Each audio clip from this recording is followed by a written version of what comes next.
Hi everybody, Vanquished Angel here. Today's topic is America a democracy? And I've thought a lot about this, I've researched a lot on this over the years, and the answer is no. America, by definition, is not a democracy. The definition of democracy is that the majority of people, when they vote, they have like freedom of vote, everybody can vote, and the majority of the person who has the majority of the votes is the winner. However, in America, that's not the case. First off, our leaders are chosen for us, and we can only elect from this short list of people. Essentially, this would be the party system here in America. Then we have gerrymandering, and we have different types of voter suppression tactics that people cannot vote if they don't do a certain thing or whatever. So a good example of like that is some people that have been to jail or prison, whether wrongfully incarcerated or not, can't vote. There's other voter suppression tactics as well that are used. Some are much more known than that. So these things all kind of muck up our system and prevent it from being a true democracy. So what we would then be would be a republic. Since a republic, the definition is a small group of people, essentially, or a group of people, get to choose who our leaders might be, and then we choose from the pool that they select for us. This would be our party system and other things. So it's indirect. So it's still somewhat of a democracy. It's a republic democracy. But then that's just on the surface. So that would be assuming that we elect our leaders and that these people do become our leaders. And to many people, this is the truth. But a lot of people believe that there are certain other things that actually run our government, like the purchase of politicians, lobbyists, and such things like that. So that would be a group of people wealthy enough to do such things.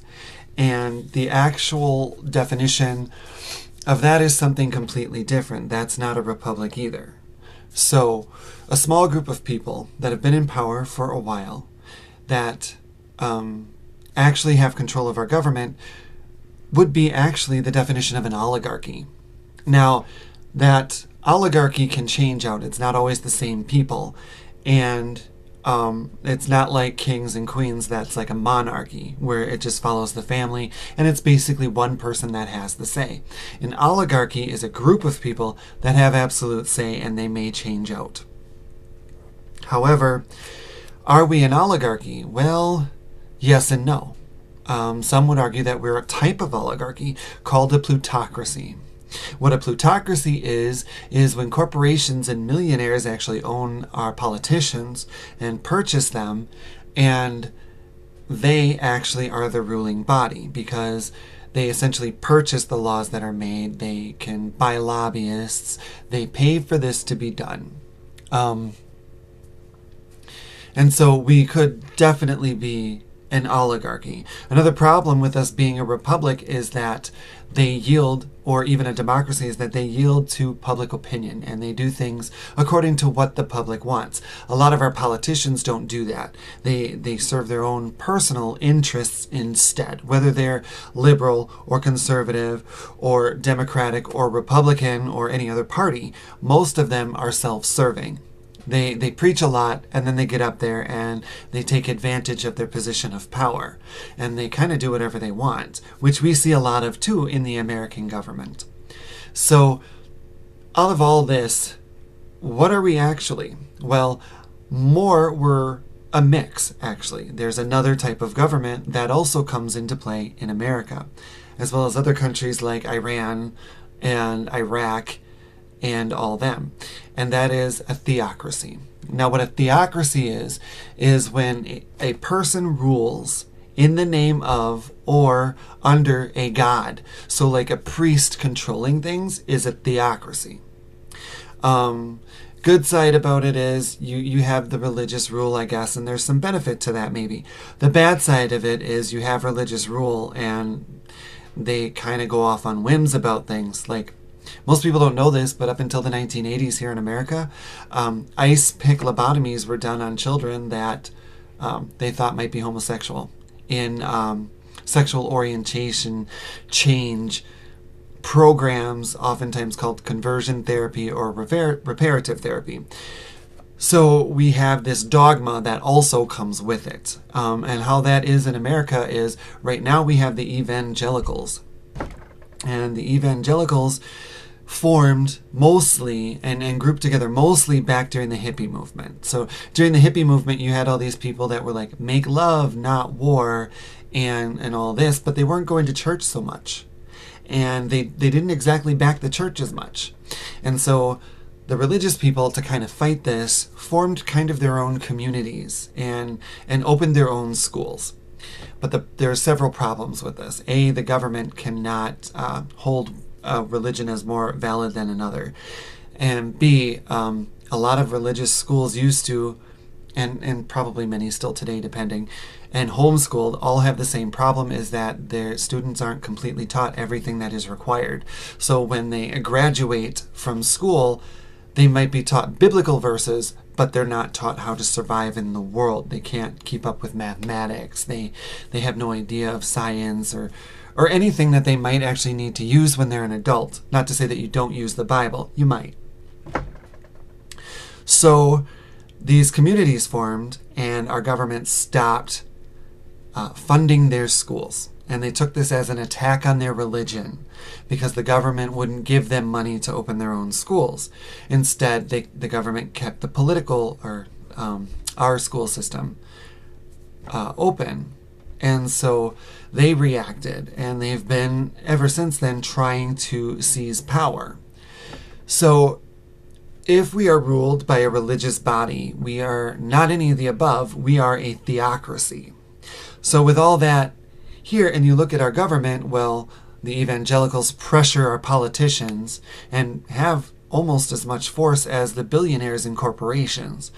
And through this, what actually are we as a government? Is it really serving the people, or is it serving the interest of a church or the interest of billionaires and corporations?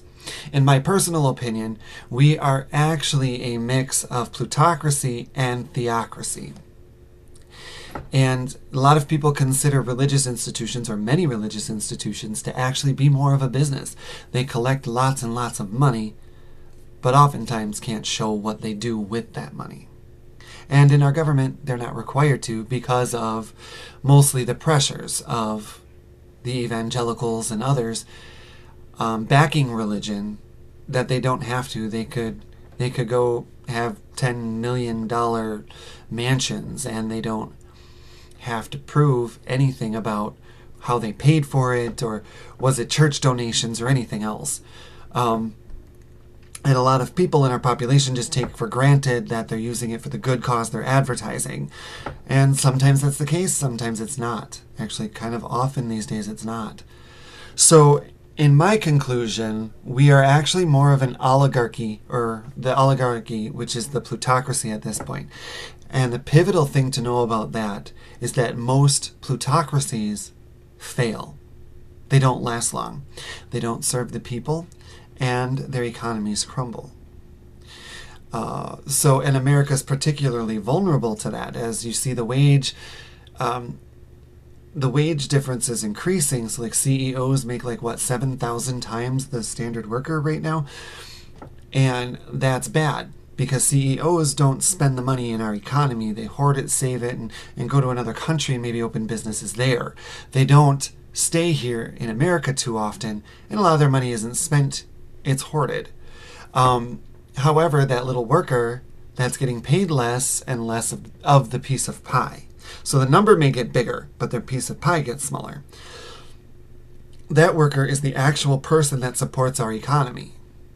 And so when you have a plutocracy, the wealthy just making more money and lower paying employees, our economy begins to fail.